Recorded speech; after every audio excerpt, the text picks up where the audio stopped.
கூட்டணி கட்சி தலைவர்லாம் பேட்டி கொடுத்துருக்காங்க நினைக்கிறேன். என்ன நடந்துச்சுன்னு சொல்லியிருப்பாங்க நினைக்கிறேன். வேட்பாளர் அறிவிப்பு இன்று இரவு தலைவரோட டிஸ்கஸ் பண்ணிட்டு நாளை காலையில் அறிவிக்கப்படும்.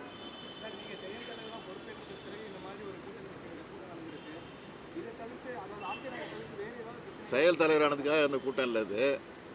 இது ஆர்கே நகர் தொகுதியினுடைய இடைத்தேர்தலில் ஏற்கனவே திராவிட முன்னேற்ற கழகத்தோட தோழமை கொண்டிருக்கக்கூடிய கூட்டணியில் இருக்கக்கூடிய கட்சிகளோடு சில அமைப்புகளோடு இந்த தேர்தல் பணியில் எப்படி ஈடுபடுறது, இந்த தேர்தல் வியூகத்தை எப்படி அமைப்பது என்பதை பற்றி சில கருத்துக்கள்லாம் சொல்லப்பட்டிருக்கு. அந்த கருத்துக்கள் அடிப்படையில் அந்தந்த கட்சியினுடைய தலைவர்கள் அந்தந்த மாவட்டத்தில் இருக்கக்கூடிய அவங்களுடைய நிர்வாகிகளிடத்தில் இதை பற்றி பேசி தேர்தல் பணியை சிறப்பாக பணியாற்றணும் என்பதற்காக முடிவெடுத்து ஆலோசிக்கப்பட்ட கூட்டம் தான் இந்த கூட்டம்.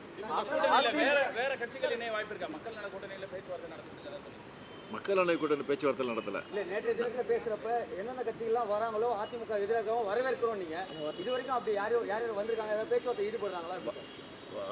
வந்தால் வரவேற்போம்னு சொல்லியிருக்கிறோம்.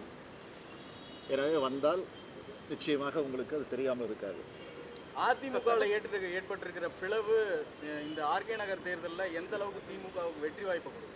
அதிமுகவுடைய பிளவை பற்றி கவலைப்பட வேண்டியது நாங்கள் இல்லை, அது அவங்க தான் கவலைப்படணும். அதனால் அதை பற்றிலாம் நான் பதில் சொல்ல அவசியம். திமுகவுக்கு நேரடி போட்டி திமுகவுடைய செயல்பாடு நீங்கள் எல்லாம் பாராட்டக்கூடிய அளவிற்கு நிச்சயமாக இருக்கும். திமுகவுடைய செயல்பாடு தொடர்ந்து எப்படி இருந்து கொண்டிருக்கிறதோ அதை விட இன்னும் சிறப்பாக இருக்கும். சார், திமுகவுக்கு நேரடி போட்டி டிடிவி தினகரன் அணியா ஓபிஎஸ் அணியா? நாங்கள் யாரையும் இந்த தேர்தல் களத்தை பொறுத்த வரைக்கும் யாரையும் பெரிய போட்டியாக்கிறது இல்லை. திராவிட முன்னேற்ற கழகம் மக்களை சந்திக்குது, மக்களிடத்தில் வாக்கு வைக்க போகுது, மக்களிடத்தில் செல்வாக்கோட பெரிய வெற்றி பெற போகுது.